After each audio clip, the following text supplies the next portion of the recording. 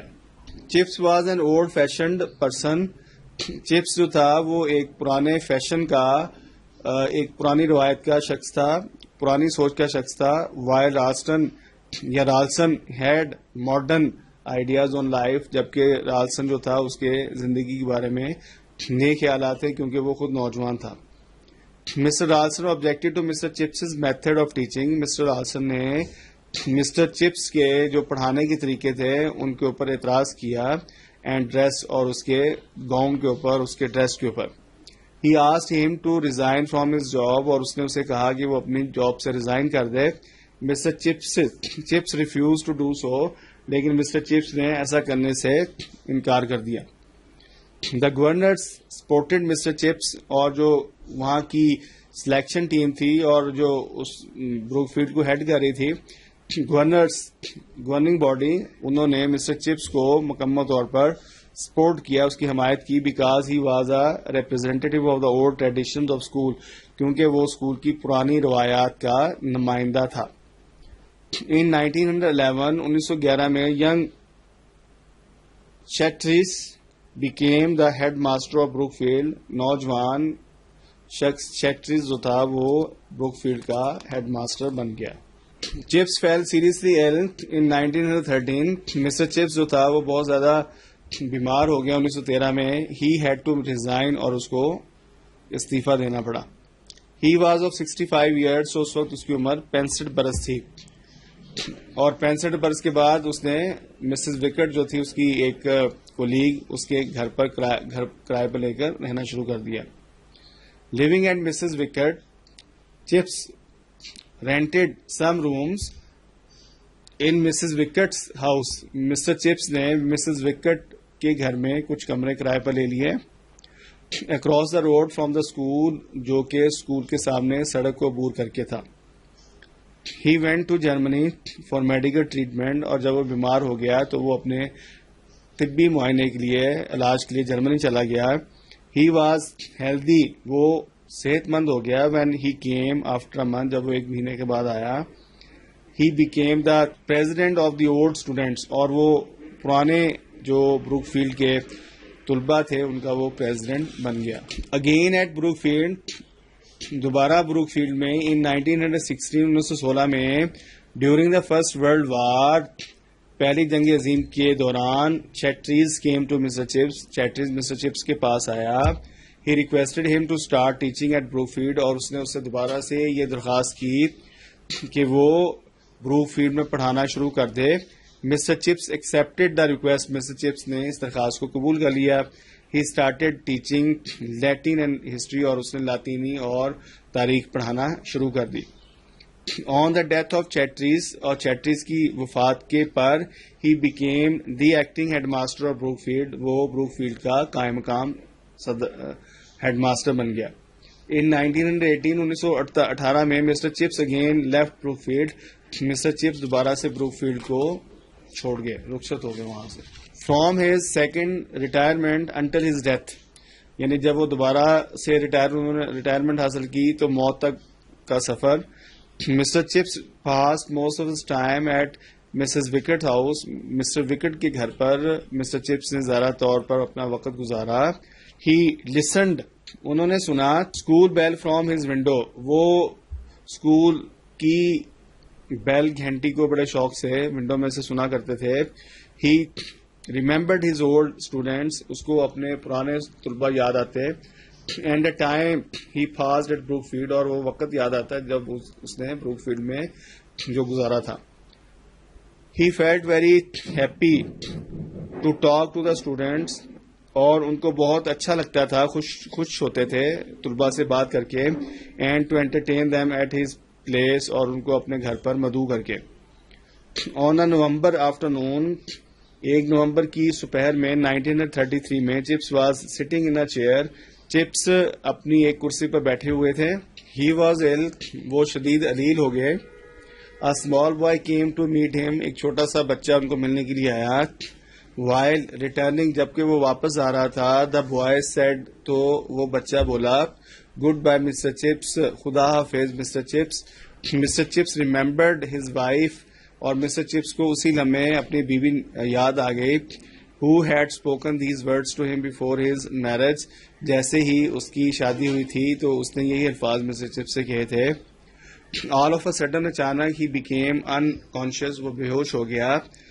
When Chips got conscious, جب mister chips ہوش میں آیا, he found himself on a bed, اس نے اپنے آپ کو بستر میں پایا. Doctor Merivale, Mrs Wickett and Cartwright the head master, یہ وہاں پر تینوں موجود تھے. They were standing near him, وہ اس کے نزدیک کھڑے تھے. He died remembering his students, اور وہ اپنے طلباء کو یاد کرتے ہوئے مر گیا. The title of the novel Goodbye Mr. Chips has been taken from that occasion when Catherine said the same expression after her marriage, اور Goodbye Mr. Chips جو الفاظ کیتھرین نے اپنی شادی کے بعد کہے تھے, وہی الفاظ جو ہے ان کو ٹائٹل کے طور پر اس ناول کے لیا گیا ہے. Those words have been selected as the title of the novel which were spoken by Catherine Bridges, جس کو کہ کیتھرین بریجز نے جو ہے وہ کہا تھا.